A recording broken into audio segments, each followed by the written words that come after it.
Hey, welcome back to another episode of Seven Figure Music School.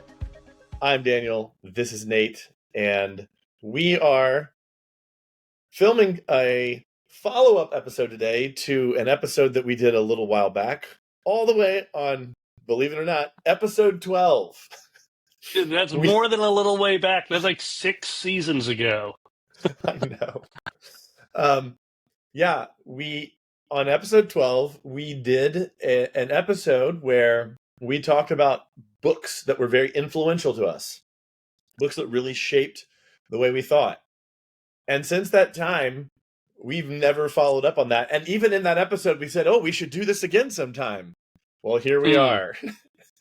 And I would just also preface this episode by saying that, we've recently had some pretty in-depth, heavy-hitting episodes. We did the whole culture series. We've had some really great interviews around early childhood programs, both with Jessica Hansen and then the sisters from Monkey Bar. And I figured we'd do something maybe a little bit lighter, not so heavy, and something where for those for those school owners that are kind of still in summer mode, maybe you want a book to read poolside while you're on vacation. Mm-hmm. This is the perfect time to tune in. But if you don't want to read one of these books, what we're going to do is tell you why we liked it and give you the one big takeaway that we took from that book so that you can leave this episode knowing, oh, that's kind of the big idea. Either I would read that book or, wow, that takeaway in and of itself was really helpful to me and it's making me think differently about my school. Or you could just head over to YouTube and find someone who summarizes the book in greater detail or use something like Blinkist. They're not a sponsor, but if Blinkist wants to send us that sweet cash, they're more than welcome to if they want to sponsor the pod. The point is that there's going to be something in here for you, irrespective of whether or not you want to go out and read the full book. Although I'm not really in a book reading mode that much anymore, Nate, but even I would recommend these books. I found these to be quite useful. So I think we should just jump into it unless you have some thoughts that you want to share here at the outset. No, I love it. And just remember, you can, like with so much of the content that we share on the pod, as you're listening, it's totally okay to whip up your Evernote and be like, hey, for future reference, here's a book that Daniel recommended. Here's a book that Nate recommended. Here's why they loved it. Let me get to this in 2026. Take notes. You can always reference them. But this is fun. I'm glad you brought this up, Daniel. This was literally an 11th hour. You were like fireside chat, 3 books that made a difference in the last year. So I say we dive in. Okay. Well, we got to figure out who's going to go first, Nate. So let's do rock, paper, scissors. You ready? Okay. Wait. you gotta put your hand up. Ready? I know. Paper. Paper, scissors. Shoot. Oh, you won. Wait, no, dude. No. Double scissors? We tied. Okay. Let's go again. Okay, ready? Ready? Rock, paper, scissors. Shoot. Dude, you're the same thing, double scissors. Okay, you go first. Okay. Hilarious. Why did that always work when I was a kid? I don't know. We're both too smart for our own good, perhaps. Okay. So the first book I want to recommend. This is a more recent book, and I've typically gone for books that are timeless. Something that, like a business book that was written in the 1950s, but is still applicable today. And there are some out there. And who knows, if we do another one of these in another 3 years, maybe one of those books will make this list. But this book is actually a compilation, is a distillation of a lot of the public comments that this man made over the last 15 years. This was, and so the book is called, oddly titled, The Almanac of Naval Ravikant. Okay? Now, this sounds like some sort of religious text. It's not. It's kind of a play on a book that either Ben Franklin wrote. I think Ben Franklin wrote, The Almanac.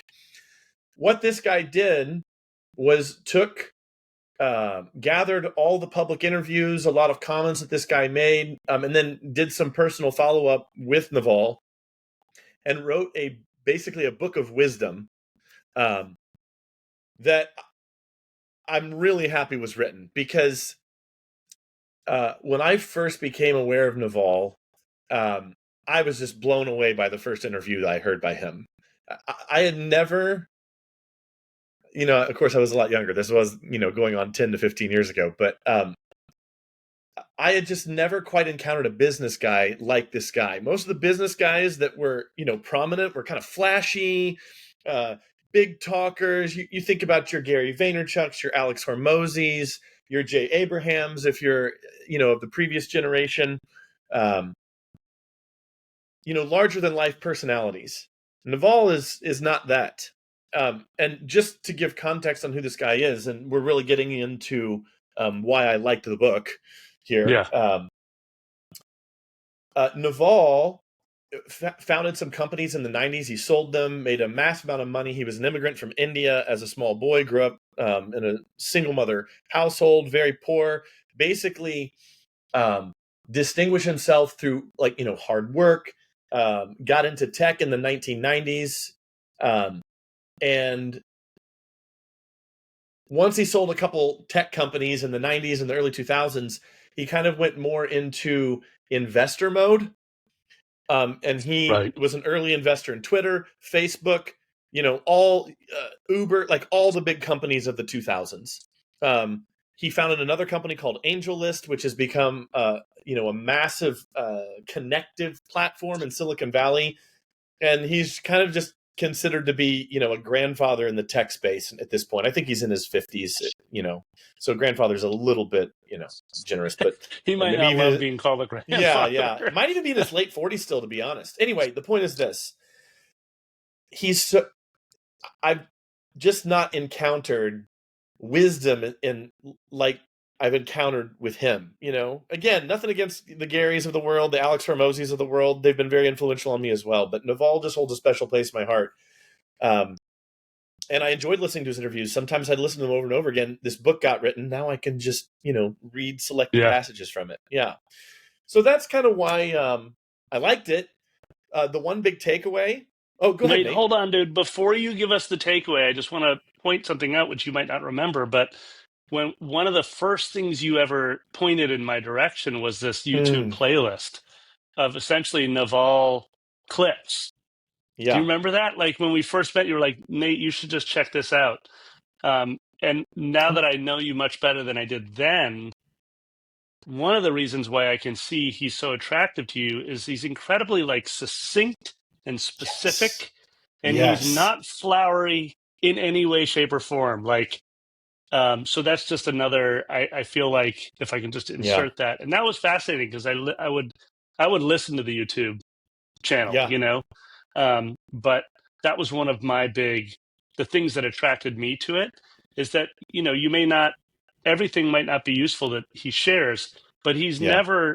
he's just very to the point, succinct, and I totally appreciated that. Okay.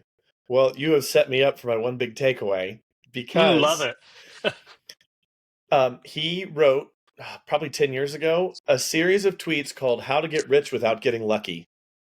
Mm, And it was a series of one or two sentences over, what they called at the time a tweet storm, right? yeah. And it was just all of these little nuggets of wisdom. Well, someone decided to interview him and asked him to elaborate on each of these one or two sentences. And they made a series of short 5 to 10 minute podcast episodes about all 40 of these tweets or whatever. Nate, that's the playlist I sent to you. Right. Oh, And fascinating. yes, this book has that entire thing in condensed form in the book. I love it. And the book itself is divided into business advice and personal advice because his idea is kind of that, you can't separate those two. And frankly, one of the things that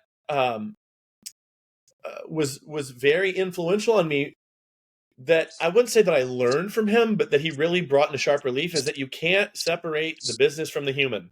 And this has become a Mm, major talking point for me in my coaching, because within my coaching or even the way that I support people in the Founders Forum, I realize that there is a surface level business problem that's going on. But more than likely, we're experiencing that business problem because of something going on in us, the human. And so I said mm, this on the Teacher's Own podcast in 2019 that brought you to me, that made you reach out to me. Fix the human, you fix the business.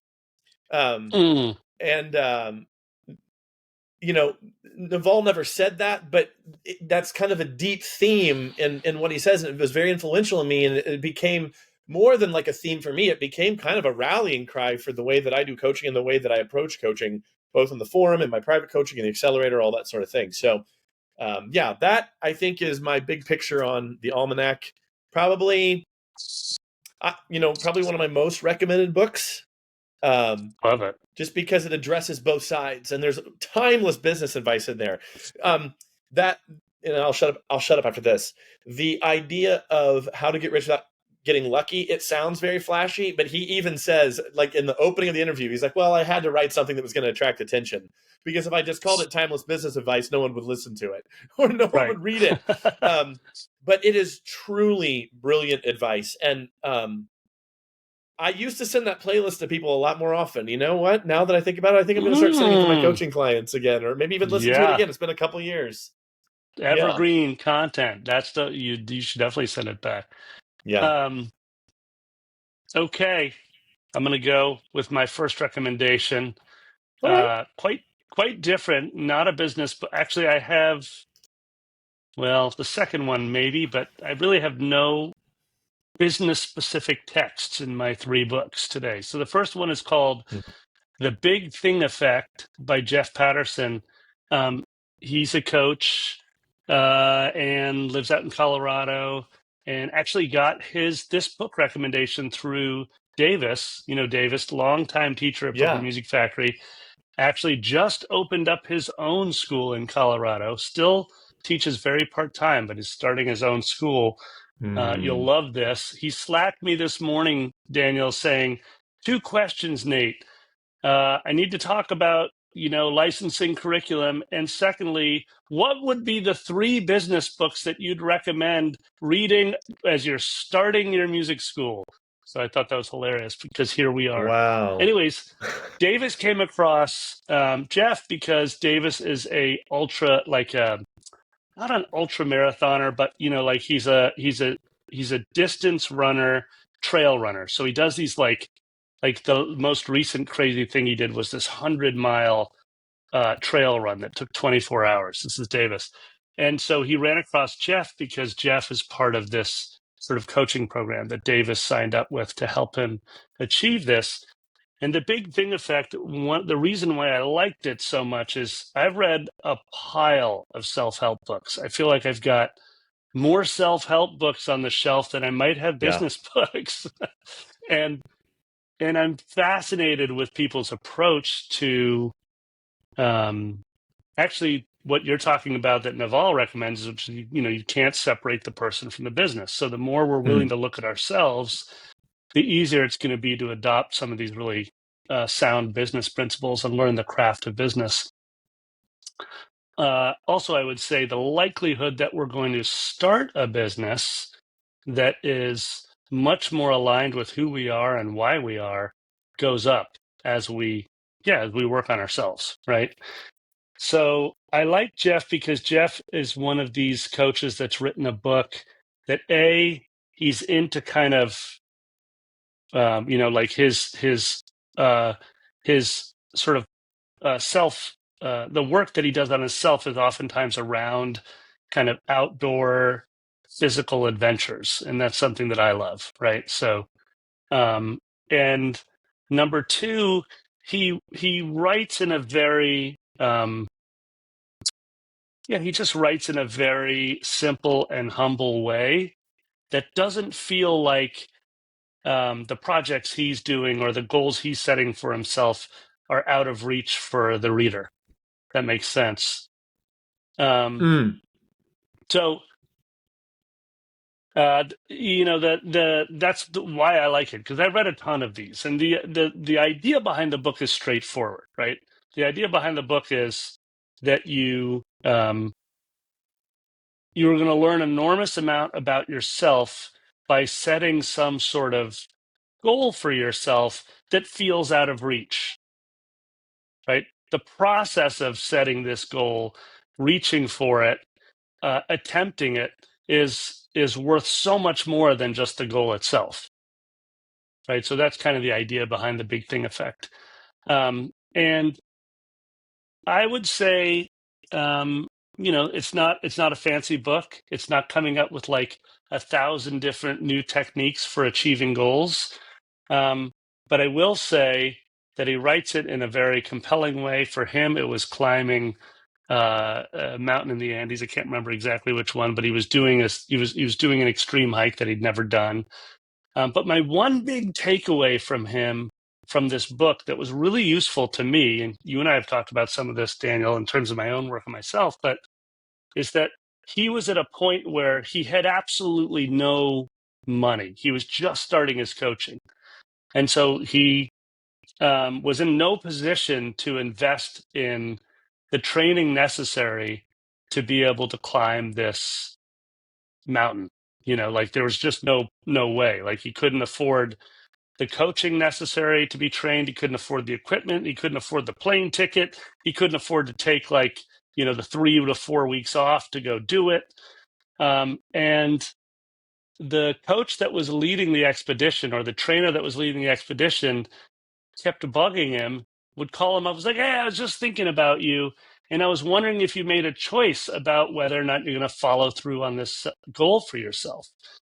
And my takeaway from this book, Daniel, was that he didn't have a plan for how to afford it. He simply just took the step.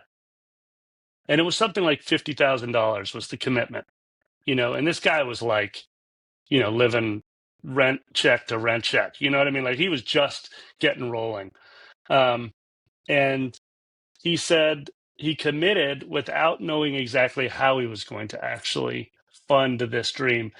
And so my takeaway from the book was, for me, it was really useful because I'm very much a planner. A lot of the work we do in the Founders Forum is around forecasting years out, knowing where you're going to be long before you get there, and all these things.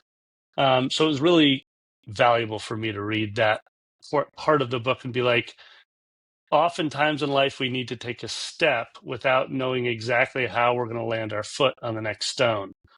And so, I just loved it. The Big Thing Effect by Jeff Patterson, easy read. You can definitely read this poolside. But again, it's the kind of book where you're going to read it and you are going to likely read it a couple times to really have it impact you. Daniel, do I have time to tell one more little nugget from the book? It's not a big takeaway. It's just a technique he uses for self-reflection.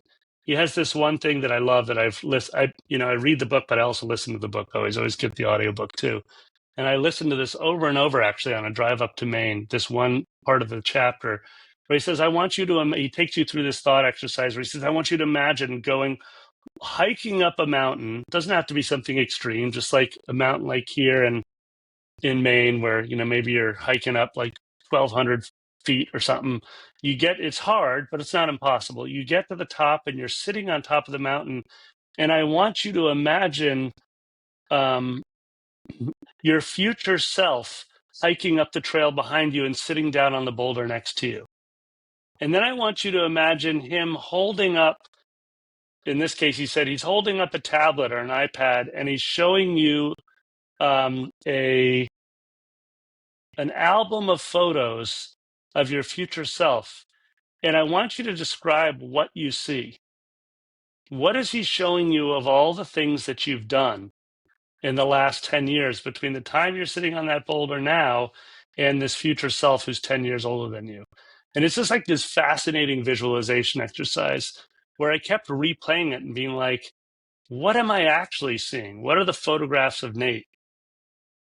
What am I seeing 10 years from now? Like, what have I done over the next 10 years? Anyways, it's an example of one of the chapters in the book on how to get you to start imagining and developing imagination, which of course is an enormous part of self-improvement, is working on your imagination. So that's number one. Sorry, that was more than just my one big takeaway, but I wanted to add that chapter because I dug it. No, I love that. I love that. And, I would just make the observation that you're more free to dream and be creative and have those kinds of visions when you have put to bed the distractions of the day in and day out of your business, right? And that leads me to my second book that I want to talk about, which is Love it. Buy Back Your Time by Dan Martell. Now, I've got a little story about this book. I resisted reading this book for a long, long time because everyone was talking about it. Oh, you've got to read Buy Back Your Time by Dan Martell. It's like in the 2010s, everybody was just going nuts over StoryBrand. And Yeah, I right. was so unimpressed with that book because it's like this is just a lightweight repackaging of copywriting stuff, of much better copywriting stuff that's been around for a long time. And so like I Though was kind we of did read that at BMF. Remember, we book club story brand. yeah. And so I was just and so I assumed that Buy Back Your Time was going to kind of be the same thing. I was like, oh, if it's Mm, appealing to the masses, it's probably not going to be good. I couldn't have been more wrong about a book. I love this book.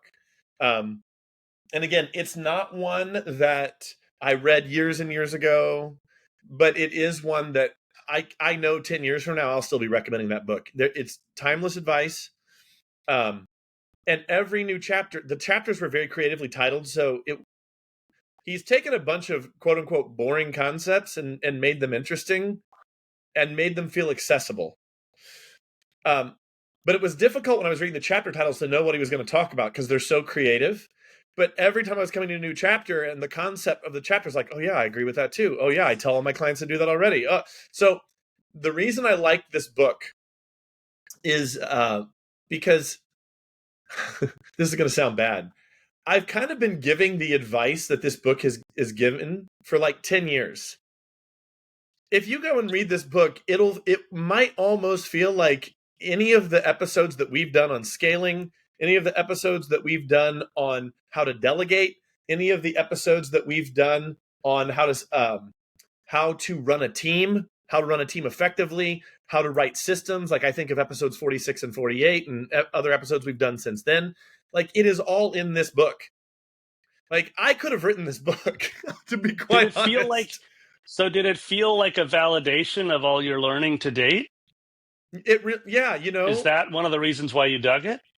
yeah, so like to be honest, going through it, I didn't learn a lot, which is But okay but I'm saying, like, so why did you enjoy it so much? because because we read it in the accelerator. So I was happy that my clients were reading it, and then I was happy that in the Q&As around this book, because we read it as a coaching group, there was a lot of questions that people were asking, and it felt validating that this guy, who's a nationally published author, internationally published author, is saying these things. And it was so funny to hear all the clients say, like, oh yeah, I've heard you say that to me before. And it Mm, was nice to see how people were building on things that they had even implemented that I had said years before, but now they were in a place and they kind of went back through it. And even one client said, like, Daniel, you've said so much of this before. It was really helpful to like kind of get it all distilled in one place. yeah. So yeah, I like the book because I agree with so much of it. And I think for small business owners, they absolutely need to read it. Now, Mm. the one there's not just one takeaway. You But got what to I give us even just one said, though. yeah, well, I mean, even what I just said could be, the takeaway. But I would say one big takeaway from here is oh boy, I'm going to go with two, but they'll both be short. Like he literally recommends that your first hire, and we even did an episode on this recently, that your first hire should be some sort of assistant that takes low level tasks off your plate. In Right, fact, totally. we had a long discussion on even before you hire someone for your business, hiring someone to take care of your house. He actually recommends this, and I've been telling my clients to do this for years. I haven't mowed my own lawn in 10 years. It would be a Mm. massive waste of my time. Um, I have Dude, someone I to mow come in and my clean lawn. my house. I Go don't on. have a lawn in Brooklyn, but in Maine, where I am right now, I have a tiny postage stamp lawn and I have a little Right. electric mower. And I do I mow love my that. own lawn because it's such an awesome experience that I haven't had in the last 25 years in Brooklyn. Right. Right. Well, I have a big yard that would take me quite a Yeah, you do. while. And, Yeah, so totally. Mine's yeah. like a half a podcast episode long. Yeah, exactly. Um, but it was so funny. We were in this discussion group over over this chapter, But we'd read multiple chapters, and I was thinking that people were going to be asking all these heady questions about usage of time and all sort of thing. And literally, most of the discussion centered around people asking me questions about how I had outsourced everything in my house, and then like making realizations. Like literally, people decided to hire a housekeeper as a result of this, because a lot of the Mm. people in this coaching group have been massively successful as they've done coaching work over the years, and just so fascinating to see people also say something to the effect of like, I know I've needed to do this, but this book was the thing that got them over the hump. And it wasn't just on the hiring a housekeeper thing. There were a lot of concepts in the book where they said, Daniel, I've heard you say this for years, but this finally made me do it. So I think it's a very actionable book. It's a very inspiring book. It's a fun book to read. It's a light read. It's not heavy, but it might push you in the direction to stop hoarding all the jobs in your business. And even if you are a solopreneur, you should be outsourcing. You should be delegating. There's a lot of things that you're doing that you probably shouldn't be doing anymore. And Well, that leads to the second one, which I'll just say very briefly, which is hire an assistant. I'm not going to talk about that. We should just do an episode on it. yeah, we should. And we're in month 2 now in the Founders Forum, and it's on operations and it's on systems. And the truth is most of the work within there is not on the principle of having systems, because I think we all agree, our listeners will all agree, oh yeah, I need to document what we do here. We need to be able to systemize. People aren't interested in me, they're interested in the business and what it can repeatedly do and all these things. We've read this over and over.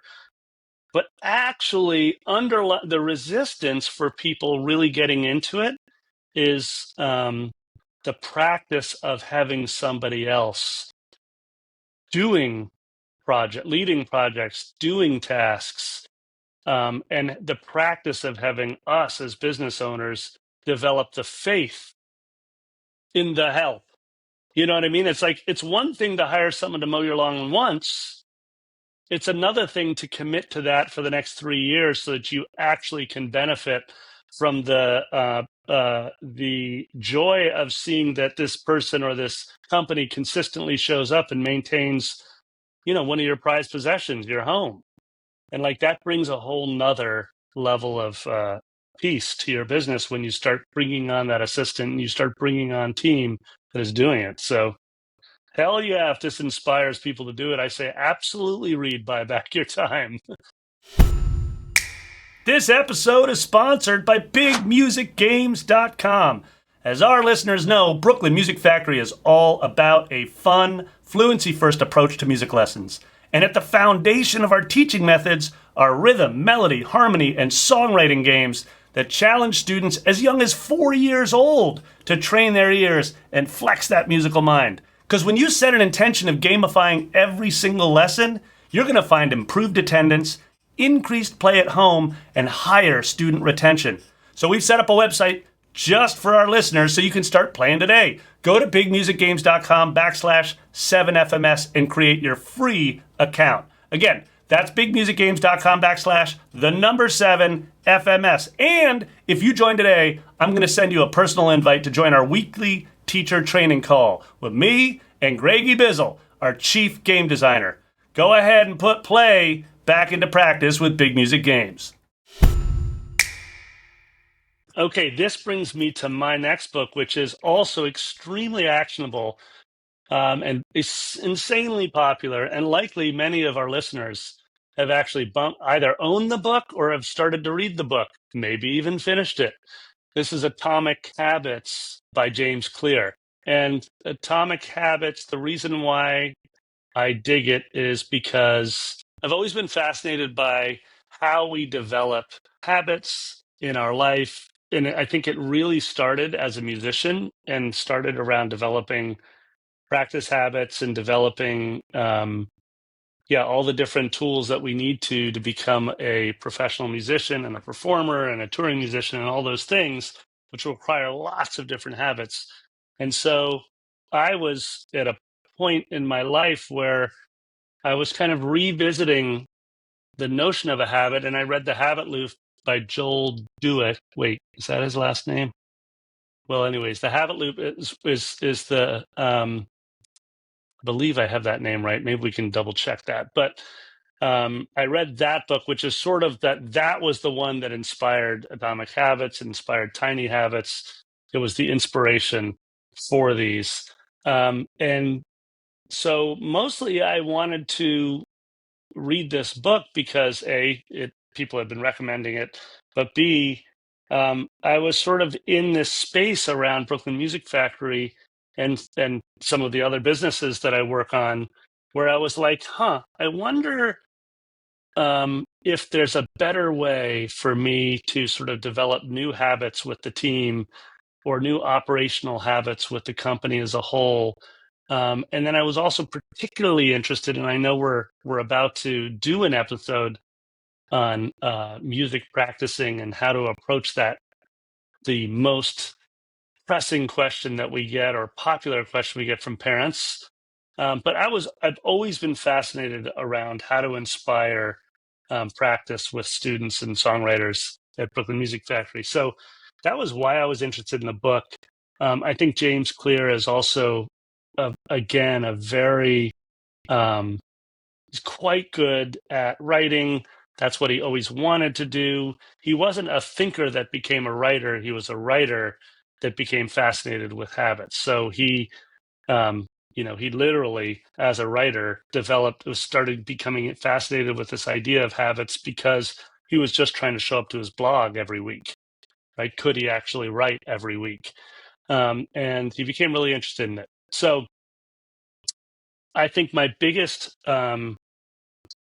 takeaway from the book. Have you read this book, Daniel? I have read it. I read it last Yeah, year. you did. Yeah, dig Yep. it. My biggest takeaway is this notion that we are not developing a habit to achieve a goal. We are actually focused on the identity of those who develop habits that are lasting. And so if I were to sort of summarize it, he puts it really well, but he says, the key to building lasting habits is focusing on creating a new identity first. Your current behaviors are simply a reflection of your current identity. What you do now is a mirror image of the type of person you believe that you are, either consciously or subconsciously. So changing your beliefs isn't nearly as hard as you might think. There's simply two steps. Number one, we decide the type of person we want to be, and then we prove it to ourselves with small wins that we, in fact, are that person. So his example from Atomic Habits that he uses for himself is he says, he doesn't say, I want to be a best-selling author. He's like, I don't want to, he doesn't say, I want to write a book. That's not the goal. He says, I want to be a writer. That's the goal, right? I don't want to win a Grammy. That's not the goal. I want to be a musician. That's the goal, right? And so you start identifying with the musician, and you could be like, I want to be a musician that releases a record every year.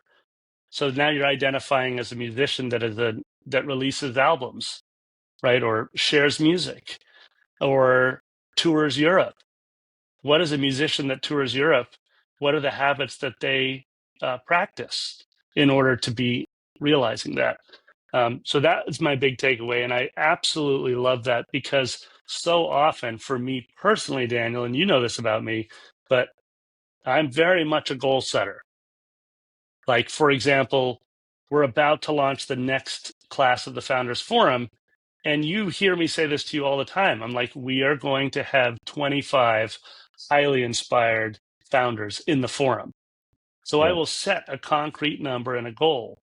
But what I love about what James is saying in his book is that he's like, actually, the goal isn't what matters. You need to focus on the identity of the type of coach or mentor or business owner like we are for the Founders Forum that is beneficial to 25 members. Like, what is that person like? So that's it with the Atomic Habits. It's so good that I actually go back and read it every year, or at least listen to certain Wow. chapters every year. No question. Okay. Wow. This episode is sponsored by grouplessons.com. If you're looking for a group piano method that is easy to implement in your studio or school, look no farther than Piano Express from grouplessons.com. Because unlike most group piano methods, Piano Express allows students to make individual progress within the context of a larger group. And because of the at-home practice tools and gamified curriculum, students using the Piano Express method make faster progress than the average method book student. And that helps students feel excited, accomplished, and motivated to learn new music. Also, the system is really adaptable. We've got teachers using the system in their home studios, and we have many large commercial studios running our 3-room model that allows you to see up to 24 students per hour with just 2 teachers. So if you'd like to learn more about Piano Express, navigate to grouplessons.com and sign up for a free demo. You'll get to look at the method, our app and teacher guides, and we'll even give you a sneak peek of our implementation plan that has helped hundreds of studios start their group program in just a few weeks. If you are watching on YouTube, which you can always watch these on YouTube, I'm holding the book up right now. It is called Solve for Happy by a guy named Mo Gadat. I read this book in 2018, I believe, the year it was published. I don't know how I came across it, but this was during a period of time where I was doing a lot of internal work. I was working with my coach, Dave. This is where a lot of those perspectives I was talking about in terms of the first book were being set. I was really relearning the entire approach to my life, and this book was massively influential in this. All right. Did Dave recommend it? I don't think he Or did. do you remember? I think I was just in a period where I was looking for material like this because, and if you've been around the podcast for any length of time, you'll know that the description I have of myself prior to like 2016, 2017 was that I was a very anxious person, very fearful person, risk averse person. Even though my studio had been massively successful, I was disappointed that I didn't have a bigger business. I had tried starting other businesses and it hadn't really worked in the early 2010s. And I worked with Dave and, everything changed after that. But it wasn't just the fact that I worked with Dave. He was certainly a catalyst for change. He pushed me in different directions. But I was very, very hungry for material to change the way that I thought. And this book was hugely influential. Now, I had already made a lot of personal changes, and Grow Your Music Studio was already blowing up, like doubling in size, tripling in size every year in terms of revenue. This book came along, and just from the very first page, hit me like a ton of bricks, because Mo Gadat was the chief business officer at Google. Incredibly successful guy, well respected across the tech space, CBO at the biggest company in the world. And in 2014, his son, who was 21 years old, went into a routine surgery and died of complications of that in that surgery. And this guy that was on top of the world or whatever, was just thrown into a tailspin. I think he even says that he contemplated ending his life in this book. And what started was him going on a massive he tried to learn what caused people to be happy. And he approached it like an engineer. He wanted to understand the formula. And what he writes about in this book, again, and I've described this for a couple of other books, he was confirming a lot of things I was reading in other places or learning by watching that YouTube video or listening to this coach or this. This is kind of a distillation of a lot of other books that I read. Maybe books that weren't as easy to read as this one is. Maybe those books weren't as accessible. Maybe those books were a little more out there, a little weirder. This is a lot more approachable and accessible. And again, he does approach it like an engineer. And so that kind of leads me to the takeaway. He has a core happiness equation, which is perfect for someone who's an engineer.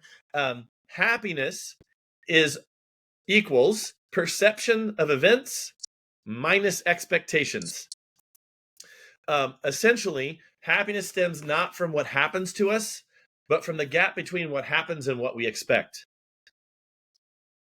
And so then he goes through the rest of the book teaching what he calls the 675 model. And the 675 model is there are 6 grand illusions that all humans suffer from. There's 7 blind spots or cognitive biases we have that bring our attitude down or our spirit down. And there are 5 ultimate truths that he ends the book with. And I would say that he does take some pretty strong opinions about life, the universe, and everything, so to speak.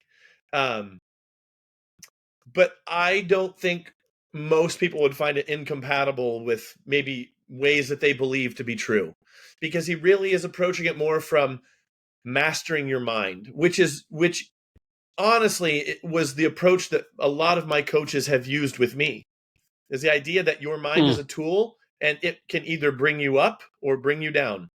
You have to learn how to use this thing. Yeah. And so that very much fell into a way of thinking that I was already in. So yeah, Love that. I'll keep it simple. That's my third book, and one that I would definitely recommend, especially if you are. And this is funny because if you are like this, it's hard to see it sometimes. We don't realize that we have a bias about the world. We don't think we're a negative person. Oh, that's just how the universe is. Oh, that's just how things are. Yeah. Kids don't practice. Kids don't want to practice. Parents never support me in my studio. That isn't negativity. That's just real life. Actually, no. You have taken a cognitive bias and you don't even see it. Yep. And it is fascinating that once you learn to master your mind, your whole reality will start to shift. This book can show you how to do that. Yeah, I like the opening part of his equation, which is your perceptions of the experience, which is what you're referencing that there too. Nice. Okay, brings us to the third and the final book of this app. I picked this one. Again, this is a very practical and super easy read. I think it's certainly less than 100 pages. It's by a guy named Hal Enrod. Again, coach who's written a book on helping you become more self-aware and just improving your life. And it's called The Miracle Morning. It's very straightforward. It's just about how to start your day more effectively. And the reason why do I like the book? Well, I love hyper practical things. I like a book that's like, try this, Nate. It's one of the reasons why I love Atomic Habits. It's like, he's like, hey, the very first thing to do is start by getting up in the morning and attempting this new habit, which is put your feet on the ground and just simply say to yourself, it's going to be a great day today. That's it. It's like, how about that to start out your morning? So anyways, Miracle Morning is just a simple series of sort of actions you need to take in the morning. You can do it in as little as an hour. But basically, he just goes bang, bang, bang, bang, bang, do this. And he puts it in, of course, puts it in a great little acronym for us. SAVERS. S stands for silence. So some version of a meditation or a breathing, anything to calm your mind, back to getting your mind under control, Daniel. A, affirmations. V, so SAV, visualization. So mentally rehearsing what we want to achieve or what we want our day to look and feel like. E, exercise. You've got to have some kind of physical activity. Like, I don't care what it is, but it's like in my first series of books from our episode 12, I put as number 1 this book, Conquer the Chaos by Clayton Mask, who was a mentor of mine and ran this company called, then was Infusionsoft, now Keep. And he just released a new version of the book. And in the version of the book, he's like, at the bare minimum, 20 minutes of sweating every day. You just got to do that as an entrepreneur, right? You got to be moving. And I totally couldn't agree with that more. okay. In fact, as you know, we're recording this and I'm up in Maine, and my brother and I just came back from our 2-hour walk rather this morning, just around the island. And while I wasn't sweating, at least I was out there moving. So now we're on to R and then finally S. R is reading. Do some kind of reading every morning that's just engaging for self-improvement materials, or it could be spiritual reading, could be whatever works for you. And then finally, S is scribing. Do some kind of writing. And interestingly, I'm not actually journaling right now every morning, but I do this, which is the 5-minute journal. I'm sure some of our listeners know it. If you're watching, you can see it. It's just a really simple gratitude journal. It takes 5 minutes to write in. So that is a summary of what the Miracle Morning is all about. And I would say my one big takeaway from the book would have to be around affirmations. So this is something that, do you practice affirmations at all? Daniel, I can't remember if I asked you that.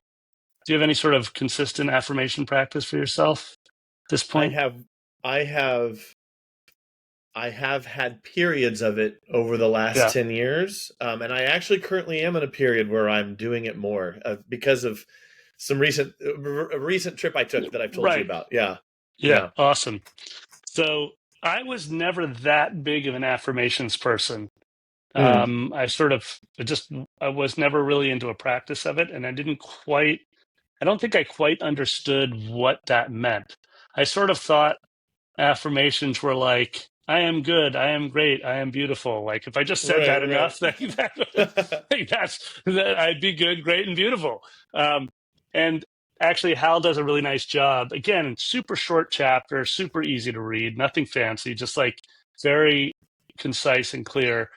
He says, actually, it's not I am good, I am great, I am beautiful, or whatever your affirmation needs to be for you. It's that you follow that with a concrete action that you're going to take today that would realize that identity. So my big takeaway from the Miracle Morning was that, yeah, I had never really practiced affirmations, and I didn't quite understand how action-oriented affirmations are meant to be. And so that's been really useful to me. And actually, I'm going into my daily affirmation this summer now and kind of rewriting it a bit for the fall. But I'm playing around with it right now. But that was my takeaway from it.